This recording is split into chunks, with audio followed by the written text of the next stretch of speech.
Hey everyone, welcome back to the channel. Since 2023 is the 30th anniversary for Jurassic Park, I thought it'd be a fun idea and go back and take a look at some of the classic toys from the Kenner era.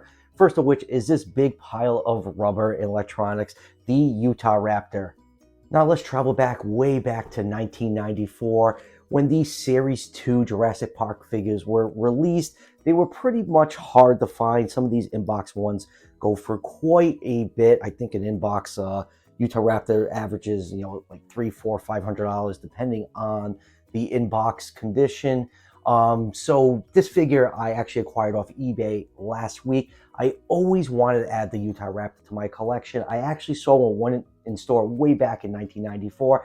I asked my mom if I could get it. She said maybe next time we're at Kmart. I never saw the figure again, and it always bugged me, and I never got my hands on it because it just looks like a giant size Velociraptor, and I finally got one last week, and I have not been able to put this thing down, so this is why I picked this figure first for these retro reviews. Now, if you want to try to track one down for yourself, you can find one without the capture gear for like around 50 bucks or so, depending on the condition. Now, what makes this toy so unique is as we all know, the Velociraptors in Jurassic Park are very, very oversized. At that point in time, when the movie was being filmed, there was no dromaeosaurs known at that point that even came close to the size of how the Velociraptors were portrayed in the film until Utahraptor was discovered during the production of the film. So just a couple years later, Kenner releases this very large Utahraptor, which basically looks like an oversized Velociraptor. But hey, it was cool that they gave us a Utahraptor in Series 2. Series 2 is actually kind of unique in itself. It features a lot of obscure species of dinosaurs. A lot of these figures are really, really tough to find. Even Carnotaurus way back then wasn't as popular as it is now, and that figure just goes for boatloads of money. So yeah, Series 2 is a pretty special series. So enough of a history lesson. Let's throw this thing up on the turntable and jump into this retro review. And here is the Kenner Utahraptor in all its rotating glory. I absolutely adore this figure. It's been what, 30, almost 30 years since I saw one of these on shelves, and I'm just so happy to finally have one in my collection. It's just a big hunk of rubber, but I just love that real feel, that rubber look of the old Kenner toys. It just made them so unique. We're not going to talk about accuracy because this is just basically like a jumbo oversized version of the Jurassic Park Velociraptors, but it's a really cool looking figure. I absolutely love the magenta eyes on this thing. It really makes this thing pop. The whole color scheme kind of reminds me of the Lost World Velociraptors with that bright orange and black striping. There's some nice white for the underside of the body. As you can tell, the figure can't stand on two legs without the support of its hands. That's mainly due to its action feature, and the figure is very front heavy from the electronics inside that, but we're going to cover all that a little bit later on in the review. But all around, just a really, really just fun, nostalgic figure. Now for some measurements. This figure is 16 inches long from the tip of the snout to the tip of the tail, of 40.6 centimeters. And if this figure could stand on its hind legs properly, it is 8 inches tall, or 20.3 centimeters. So Utahraptor in real life was between 16 to 18 feet long, or 4.9 to 5.5 meters. So put this figure in the 112 to the 113 scale range. Now let's zoom in and take a look at that big rubbery noggin of the Utahraptor. Just absolutely love those magenta eyes. You have a little bit of white for the light reflected off the eye. You have some nice black around the orbit, some more black striping all over the head. You can see some nice scale detail all over the head, some large scales lining the lips, big teeth painted white. Inside the mouth, the tongue and gums are cast in a very light plastic, even for the roof of the mouth. The whole figure is pretty much rubberized except for the limbs. Here is a view of it from the front, very, very wide head. And here is a view from the top. You do have a nice white coat of paint for the underside of the figure. Nice folds and wrinkles underneath the jaw. All the way down the body, you can see the compartment for the batteries right there. And the electronics do work on this figure. And then going down the tail, you get the hip bone popping out. Or I think it's the pubis. And then going all the way down the tail, all that white continues all the way to the end. Pretty cool, that the tails are painted all the way down compared to what Mattel is doing with the line right now. And then going down to the body, the figure has a very wide boxy body has to hide in all those electronics. Very long, ferocious looking forearms. You got more of that black striping on there. The hand claws are very, very sharp looking on this figure. They're all painted in black paint.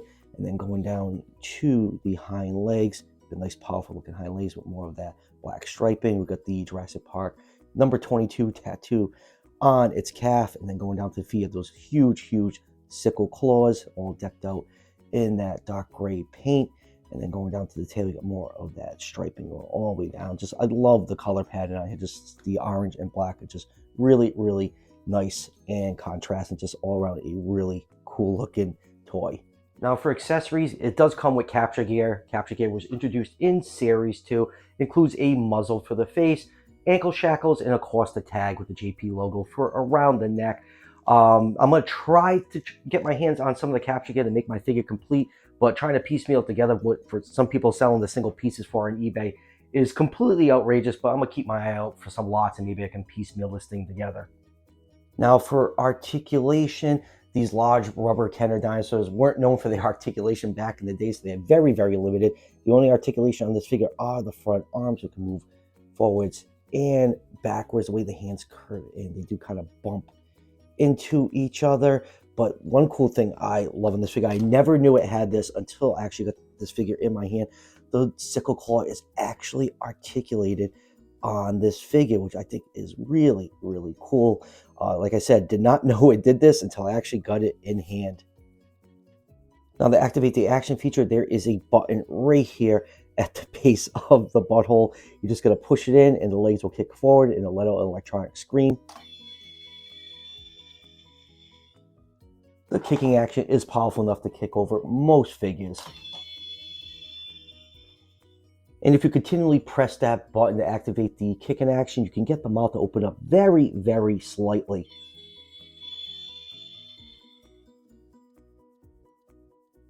Now moving on with comparisons, first up here it is with the 93 Classic Collection. Alan Grant, as you can see, this Utahraptor is absolutely massive. I don't have any of the original Kenner human figures. I think I only maybe had Alan Grant. I have no idea where that figure is, but the Kenner figures were just a little bit bigger than the Mattel ones. And next up here it is with the Amber Collection Lost World Velociraptor. As you can see, the color scheme between these two is pretty similar. And next up here it is with some of the Hammond Collection Velociraptors. We have the male and female JP3 Raptors and the JP1 Velociraptor. And next up here are a couple Utahraptors from other companies. First up is the Walking with Dinosaur Toy version. And right here is the new Safari Limited Utahraptor, which is what this animal is supposed to look like, fully feathered, much different looking than what the Kenner one is. But, this figure was released right after Utahraptor was discovered, and it's a kid's toy, so, night and day differences between them. And next up here it is with the Series 1 Kenner Triceratops, which is an all-time classic toy. I actually end up getting this Triceratops with the Utahraptor. It was a small lot on eBay. I ended up getting both figures for 35 bucks, which is a hell of a steal. I think I have like 2 Triceratops buried at my mom's house. I have to go over there shortly and dig up more of these figures so I can continue more of these retro reviews. And next up here it is with the OG Kenner Red Rex. And as you can see, this Utahraptor is pretty big figure, especially compared next to this Rex, which was a very large figure when it came out. And lastly, here it is with the new Mattel 93 Collection Real Feel Electronic T-Rex. I really hope Mattel continues the 93 Classic line, and I would love to see them do their take on Utahraptor. I'd love to see a nice homage to this fun Kenner version. So final thoughts on the Kenner Utahraptor. It's an all-time classic toy. Pretty much any of the Kenner figures, especially us that grew up with the toys, we have a lot of fond memories playing with these. So of course we're going to think these things are great. They're just a great ride through nostalgia lane. I just still love the real feel texture of these older figures with the rubber. But the downside with these rubber figures, they're not going to last forever. Eventually that rubber is going to crack and break apart. And they were very prone to paint rubbing because of that rubber material. But still, if you're into collecting these figures, definitely track down the Utahraptor. It's a really fun toy.